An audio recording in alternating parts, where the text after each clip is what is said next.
Good afternoon. England fans are still shaking their heads and will for a while to come. But it's club football that's back centre stage today. Final whistles are starting to sound up and down the country. Carlton Palmer, Ray Stubbs and Gavin Peacock have been watching the Barclays Premier League games played. We'll hear their thoughts in a moment. Newcastle 0, Liverpool 3 is a result. Let's go to the Reebok. Manchester United playing away at Bolton, watched by Damien Johnson. Well, we have an upset on the cards here, Ray. Bolton 1, Manchester United 0. Nicholas Anelka's first half goal separates the two sides. Sir Alex Ferguson is watching from the stands, sent off by referee Mark Clattenburg after speaking out of turn at half-time. He was angry at a couple of decisions in that first half. Tevez has missed a gilt-edged chance to bring United back into it in the second half. 3 yards out, middle of the goal, but he hit it wide. There have been 2 penalty appeals in this second half. First against Rio Ferdinand for United, and at the other end, Ricardo Gardner, which looked a better shout. Both waved away by the referee. It's 1-0. So Manchester United trailing.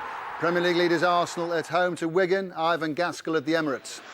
Really a case of what might have been for Wigan here. For so long they held on stubbornly against the league leaders, but that resistance was broken 2 or 3 minutes ago. William Gallas, their captain, with a snappy near-post header from Sanya's cross, and just 2 minutes later, Bentner, the sub, played the ball into Rosicky. He tucked the ball away, cool as you like.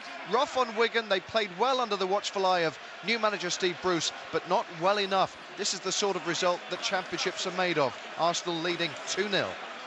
At Goodison Park, it's Everton versus Sunderland. A horrible, horrible day for Sunderland. Richard Askham. It really is, Ray. It's just been made all the worse because it's now Everton 7, Sunderland 1. Leon Osman dancing through several tackles. Another brilliant goal here at Goodison Park. He calmly finished past Craig Gordon. We've seen 2 apiece from Yakubu and Cahill, Pienaar and Johnson with the others. The home side have been simply irresistible today, Ray, and Sunderland simply haven't been able to match them.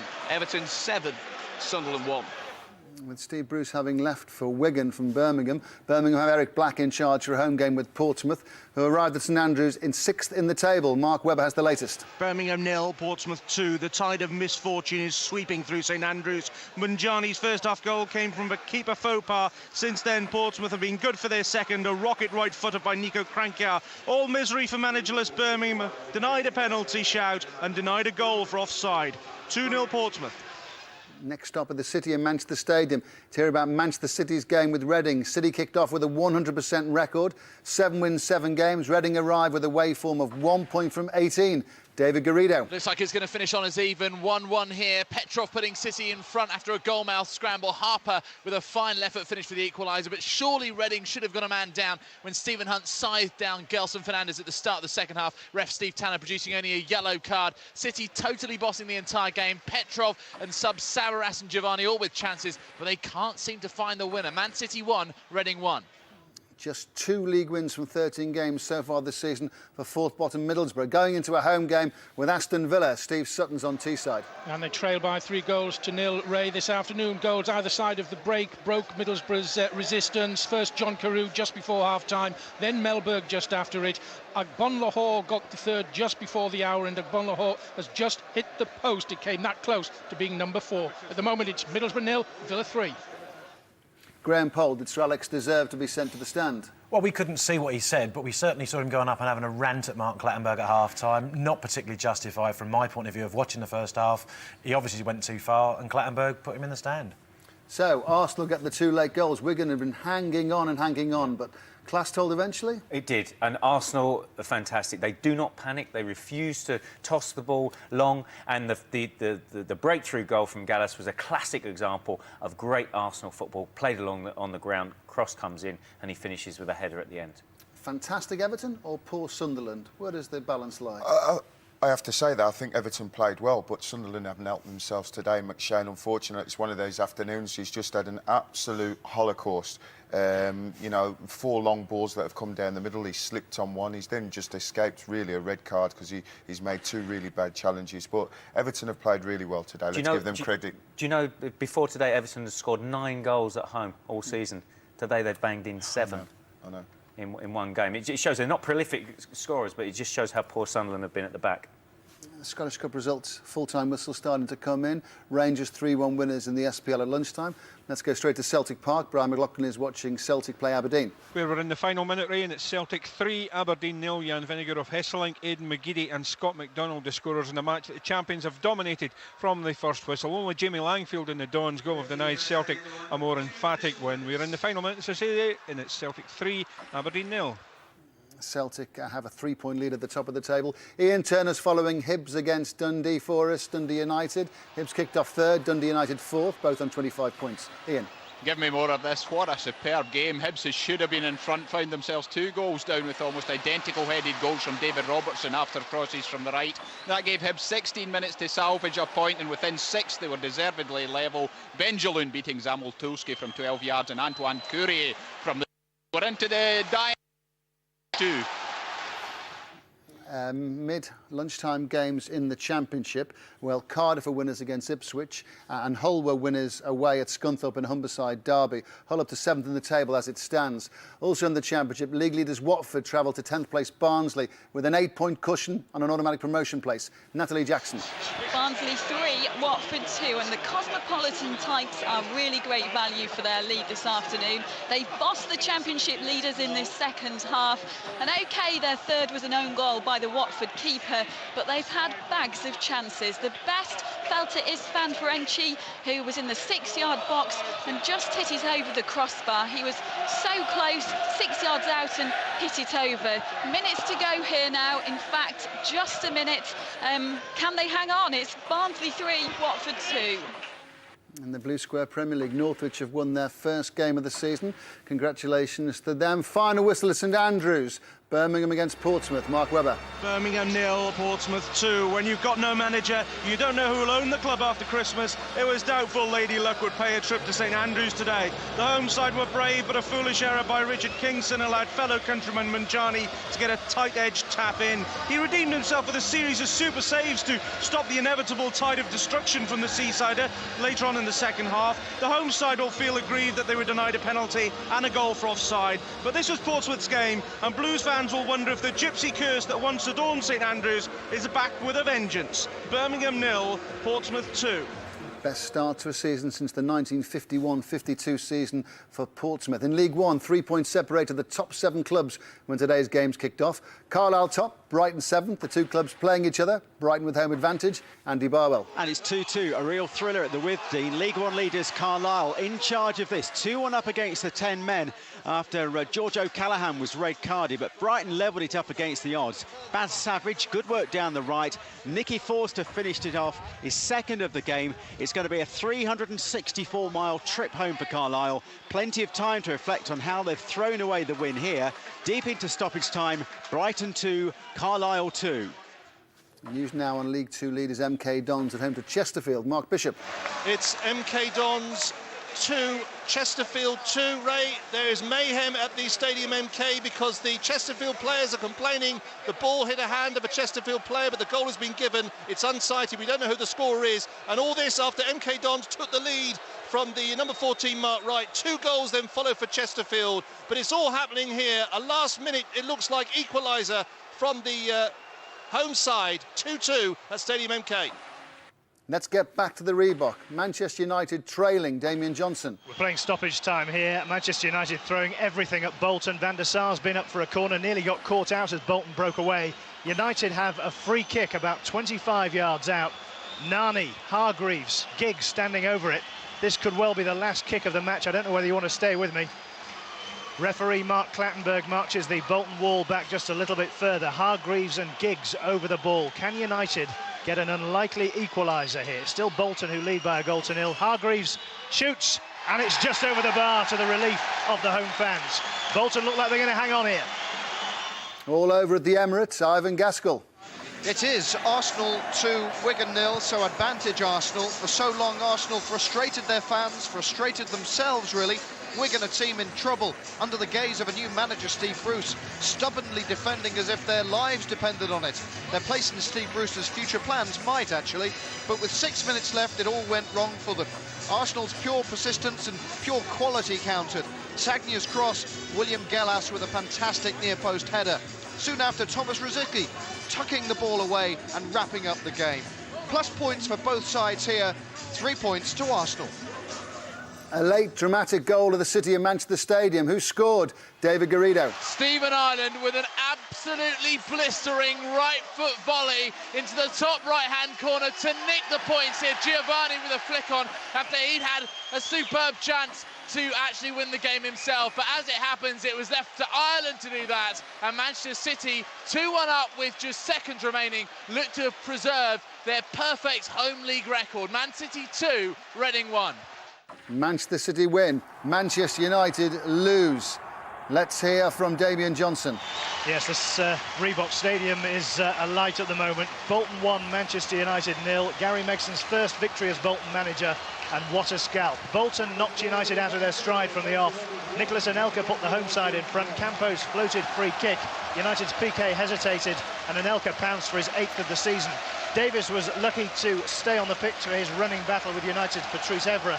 Sir Alex Ferguson told referee Mark Clattenburg so too forcefully and was sent to the stands. Tevez missed a gilt-edged chance for United from 3 yards out, and Jääskeläinen turned a free kick over the bar. But United didn't threaten Bolton's goal enough. The Premier League strugglers have a famous victory. So Manchester United lose, Arsenal win. Just to say, League Two leaders MK Dons equaliser was disallowed and they've lost, been beaten at home by Chesterfield. MK Dons, League Two leaders, beaten at home 2-1. Everton Sunderland, what a dramatic day this was for the Blues. Richard Askham. Was indeed, Ray. 7-1 to Everton, a scintillating performance. 2 goals apiece from Cahill and Yakubu, on top of a superb run and finish from Stephen Pienaar, and Andy Johnson dink over Craig Gordon, and a Leon Osman solo effort.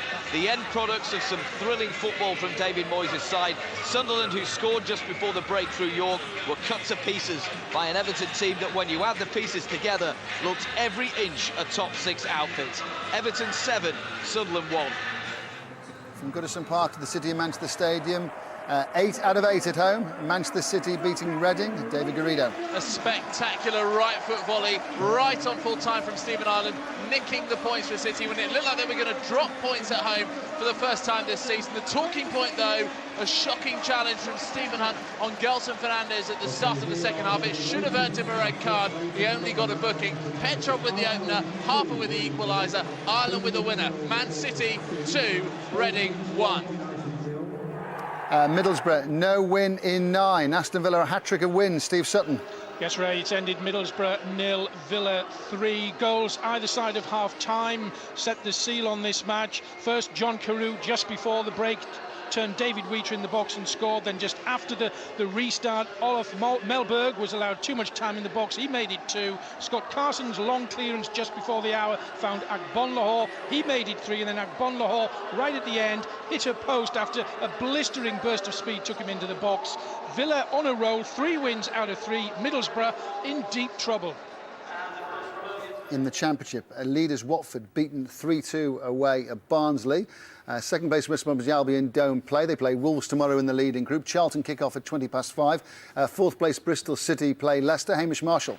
Yeah, they've lost by 2-0. Ian Holloway's never been popular in this part of Bristol, never more so than today. His new Leicester side have made it 3 defeats in a row for Bristol City. Richard Stearman's header and Matty Fright's 10-yard shot have given Leicester just their 4th win of the season. The only blot on the day was a straight red card from Matt Fry for what looked like dissent. Holloway, though, won't let that overshadow what he believes in Leicester is their first step to the Premier League under his charge. Sheffield United's 6-game unbeaten run comes to an end, and Plymouth really going well despite the loss of their manager Ian Holloway to Leicester. Alan Biggs. Yeah, Plymouth winning deservedly 1-0. Paul Sturrock's return to Plymouth is imminent, but it's hardly an SOS on this impressive performance. Caretaker Tim Breaker might otherwise have fancied his chances. His team had plenty of those here. They were denied by Ian Bennett and the bar repeatedly. The goal came in the opening half. Peter Halmosey profiting from the enterprise of Sylvain Ebanks-Blake. Sheffield United have been sloppy and sluggish throughout. Danny Webber posing their sole threat, and Plymouth deserved winners. Quite an afternoon. All results are just about in. Tim Gudgin will confirm today's final scores.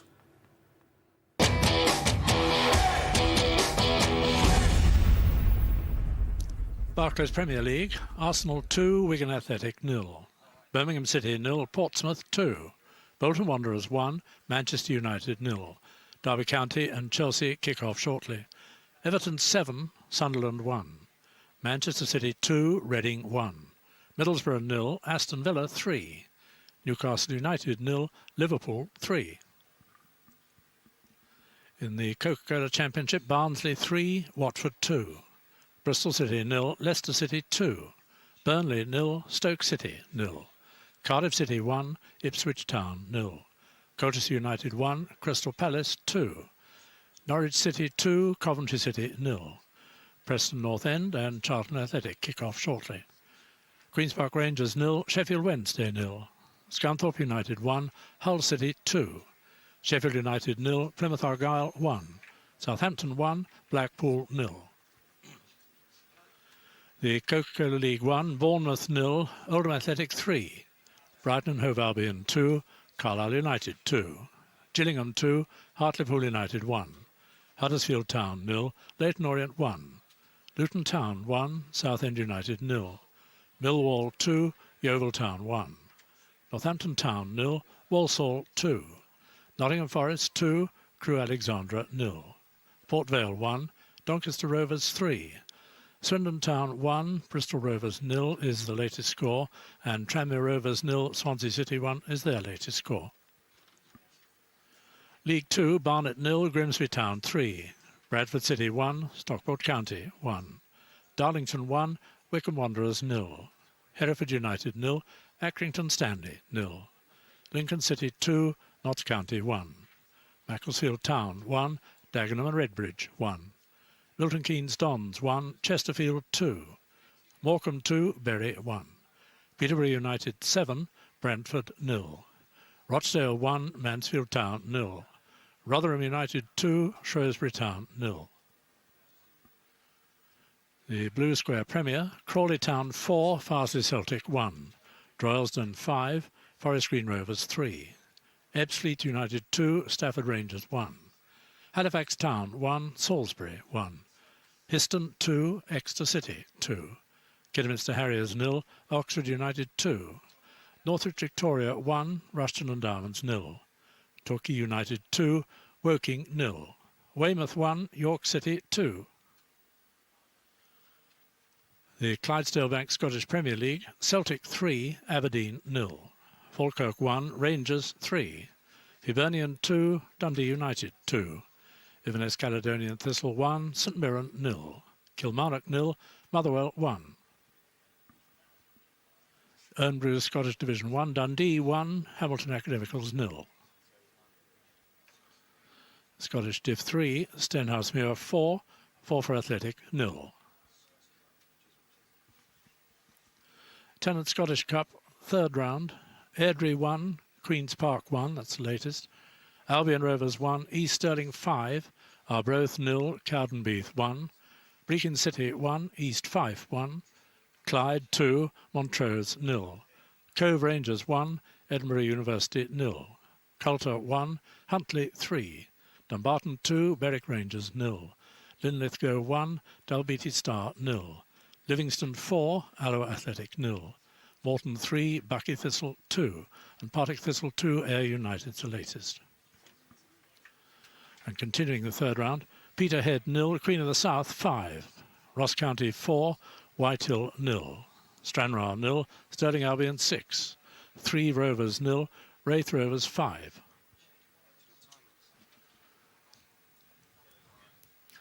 And in the Welsh Premier, Airbus UK 0, Llanelli 1, Carnarvon 1, New Keffin Druids 1, Connors Quay 1, Portmarnock 2, Haverfordwest 0, the New Saints 4, Llangefni Town 0, Carsws 1, Newtown 1, Welshpool Town 2, and Rhyl 1, Bangor City 2. Some late kickoffs in Coca-Cola League 1, Swindon 1, Bristol Rovers 0, and Tranmere Rovers 0, Swansea City 1. Tranmere now haven't scored in the last 4 games. In the Tennis Scottish Cup, 1-1 between Airdrie and Queen's Park, and Partick Thistle 2, United 1. That's still a latest score. Carlton Palmer, Graham Poll and Gavin Peacock here in the Final Score studio to discuss the significance of those results. But first, there's the updated league tables. And in the Barclays Premier League, Arsenal left it late but eventually overcame a stubborn Wigan Athletic side with 2 goals in the last 7 minutes. The Gunners are now 3 points clear at the summit as Manchester United suffered a shock 1-0 defeat at Bolton. Manchester City preserved their 100% home record with a late winner against Reading to remain third. 8th placed Everton improved their goal difference, thumping Sunderland 7-1. Derby play Chelsea in tonight's evening kick-off. Derby start bottom of the table. Wigan stay 19th after that defeat at the Emirates. Sunderland slip into the bottom 3 with that heavy defeat at Everton. North East rivals Middlesbrough now 11 Premier League games without a win after losing at home to Aston Villa. Bolton are the big movers, up 3 places to the safety of 15th with their shock win at home to Manchester United. In the Coca-Cola Championship, Watford missed the chance to go 9 points clear at the top, going down to a 3-2 defeat at Barnsley. West Bromwich Albion face Wolves tomorrow, while Charlton kick off against Preston in a few minutes' time. Plymouth lost their manager Ian Holloway on Wednesday, but caretaker Tim Gudgin guided the Pilgrims to an excellent away win against Sheffield United, and Ipswich's poor away form continued with defeat at Cardiff. Norwich got their first win under Glen Roeder, beating Coventry 2-0, but remain bottom. Queen's Park Rangers stay in the bottom 3 after a goalless draw with Sheffield Wednesday. Blackpool hovering just above the relegation zone after losing at Southampton, while Crystal Palace recorded an important win at Colchester, first win for new boss Neil Warnock. And Ian Holloway made a winning start as the new Leicester manager, taking maximum points at Bristol City. Coca-Cola League One. Orient the new leaders after a 1-0 away win at Huddersfield. Nottingham Forest make it 7 games unbeaten at the City Ground with a 2-0 win over Crewe to move into the automatic promotion places. Carlisle slipped to third after drawing 2-2 at Brighton. Cheltenham, not in action today, fell to the foot of the table. Port Vale and Bournemouth lose again. They stay in trouble. Luton Town suffered that 10-point deduction in midweek after going into administration, but their spirits have been raised with a fine 1-0 win at home to high-flying Southend. Millwall climb out of the bottom 4 with a 2-1 win at home to Yeovil. And in League Two, Paul Ince's MK Dons couldn't make it 12 wins in a row, going down to a 2-1 defeat at home to Chesterfield. Darlington now 2 points from top spot after beating Wickham, while Rotherham made it 6 wins in a row against Shrewsbury. Peterborough boosted their points tally and their goal difference with a 7-0 win against Brentford, who played almost the entire game with 10 men. And at the foot of Coca-Cola League Two, foot of the Football League, bottom side Wrexham play Chester tomorrow. Lincoln moved off the foot of the table with a win against Notts County. Mansfield beaten at Rochdale, while Grimsby beat Barnet for their second away win of the campaign. Blue Square Premier League. Aldershot, Torquay and Cambridge have all won over the course of the last 48 hours to make up the top 3. FA Cup hero Forest Green Rovers came back down to earth, losing 5-3 to lowly Droylsden. Congratulations go to Northwich Victoria, who recorded their first league win of the season at the 20th attempt. They remain at the foot of the table, however, 3 points behind Stafford Rangers. But it's a start. And the Clydesdale Bank Scottish Premier League, Celtic remain 3 points clear at the top after a 3-0 home win against Aberdeen. Rangers briefly drew level on points after beating Falkirk 3-1 in the lunchtime kick-off. Hibs stay third after fighting back for a 2-2 draw with Dundee United, while Motherwell beat Kilmarnock. Bottom side Gretna face Hearts tomorrow. Inverness Caledonian Thistle ease their relegation fears with victory against St Mirren.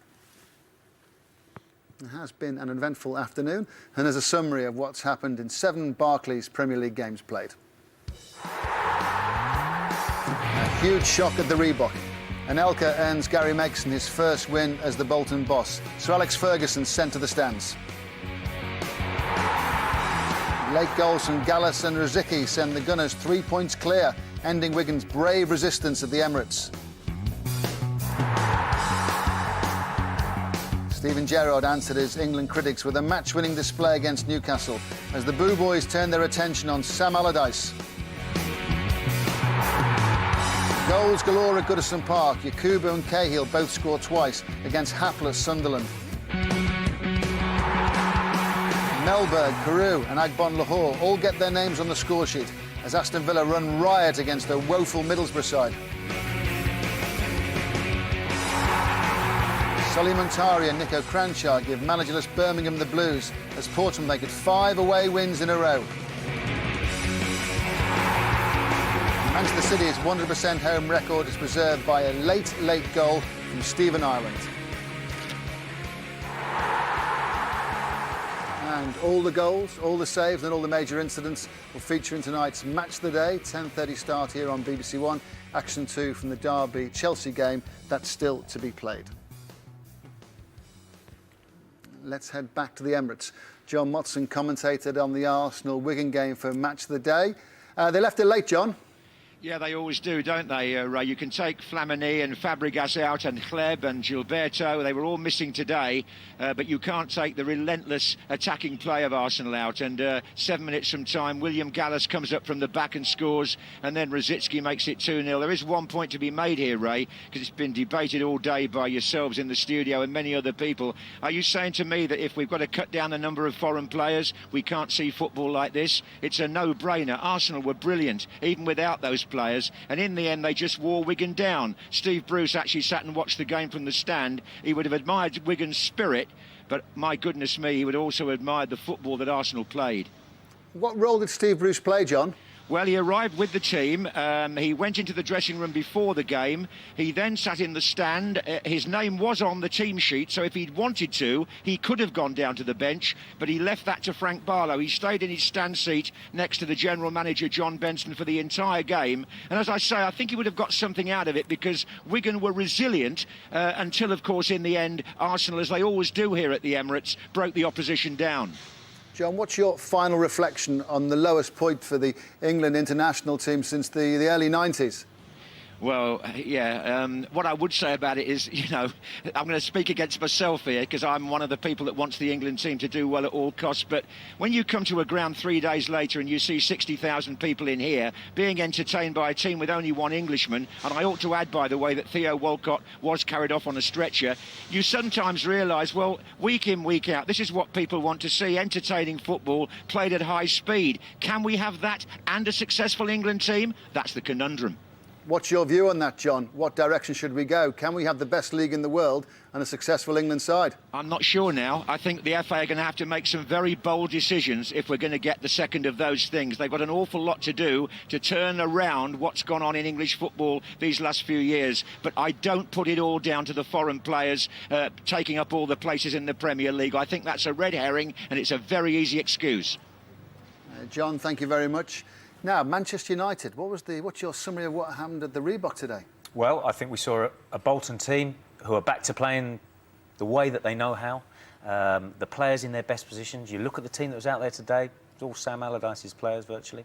And they came out and did a job on United. And United today, without the likes of Ronaldo, didn't have an answer to them. They didn't have that one player that could unlock the door and get them back in the game. From what you saw, can you shed any light on why Sir Alex Ferguson was sent to the stands? I can understand how he would see it. Bear in mind, he's obviously looking at it just from the Man United perspective. And what he's seen is Bolton be their nasty best. Not overly physical, I have to say. Maybe a couple of cautions could have been given, that's all. But clearly Man United weren't playing at their best. And then he's going to look around to blame whoever he can. PK, he will have had a real go at half-time once he got away from Clattenburg. But clearly he went too far with Mark Clattenburg and was sent off to the stand. Would you agree Gallas is going to be a very important player for Arsenal? Of course, he's always been an important player, but he had injury problems. When he plays regularly, he's going to make a big contribution. Well, he's one of the best central defenders in Europe. And it was a big blow. All the Chelsea players couldn't believe it when he left. They couldn't believe it when he didn't play regularly. And now he's coming up and popping up and scoring important goals. But he's got all the attributes, pace, leadership and everything. And alongside Toure at the back, that's probably arguably the best defensive partnership in the Premiership. Well, the strained relationship between Liverpool boss Rafa Benitez and the club's American owners have become very evident in recent days. It put added significance on today's game at Newcastle, but Liverpool won it 3-0, and Guy Mowbray, after the match, talked to Rafa Benitez. There's a lot of confidence around the camp right now. That's plain to see. Yeah, I think so. I think that the team was with a lot of confidence, a lot of players playing well, passing the ball well. So it's the style of football that you want to do always. It's not easy, but normally you try to do this. There are many who just thought it was absolutely certain that Steven Gerrard would score today. He seems to have put behind him Wednesday's disappointment very quickly. Yeah, you could see he has a very good mentality and he has passion, something that is important for when you play football. So he has passion for his club, so it was very positive. He must have been a little bit down when he came back to Liverpool, though. Yeah, but now he will be happy for sure. Rafa, can you tell us what's been going on this week in your chats with the owners? You seemed very, very upset with things yesterday. Yeah, I think that when you sign a player, he must settle down. He needs to know the Premier League. So when you bring, or when the new owners arrive, they need to understand that the transfer window is different in Europe. That everything is different. Here, football is passion. So you try to do the best for your club, and I feel that they try to do also the best. But maybe we need to talk, and they will understand that when I say something about players that are free now, and you can bring these players for the future, you must do it now, or you will lose the players. That's the view of Rafa Benitez. 606 is the platform for football fans to have their say on any football-related subject. You can phone, text or email the programme 7:15 start on Radio 5 Live. You can also access the programme via the BBC Sport website. What's your reading of the situation at Anfield? Rafa Benitez and the club's American owners having fallen out. Perhaps they've had a grown-up discussion round the table and sorted it out, it appears. It would seem that way, and you get that sometimes. Big personalities, they must listen to Benitez. What he's saying is it's about timing sometimes with players, and he wants to get them now because he knows that could be the edge, that could be the difference between them winning something or not. First win for the new Bolton manager, Gary Megson. And what a victory to beat Manchester United to get your first victory when you join a new club. Here he is. Hard for themselves and for the football club, and they're good players and they have a right good go, and they've done that ever since I've been here, so I've got no complaints in terms of the effort, and it was there again today, and you know, it's a really, really good result for us given the other results around the division. As well as the effort, though, there seemed to be a real confidence about the way the team approached the match right from the start.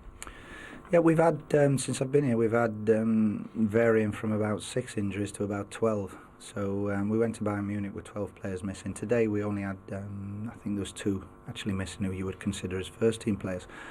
So it was a little bit more difficult in terms of team selection, but I thought the way that everybody went about it, at times we can pass it better, at times we can finish better, but we certainly can't compete any better than we did.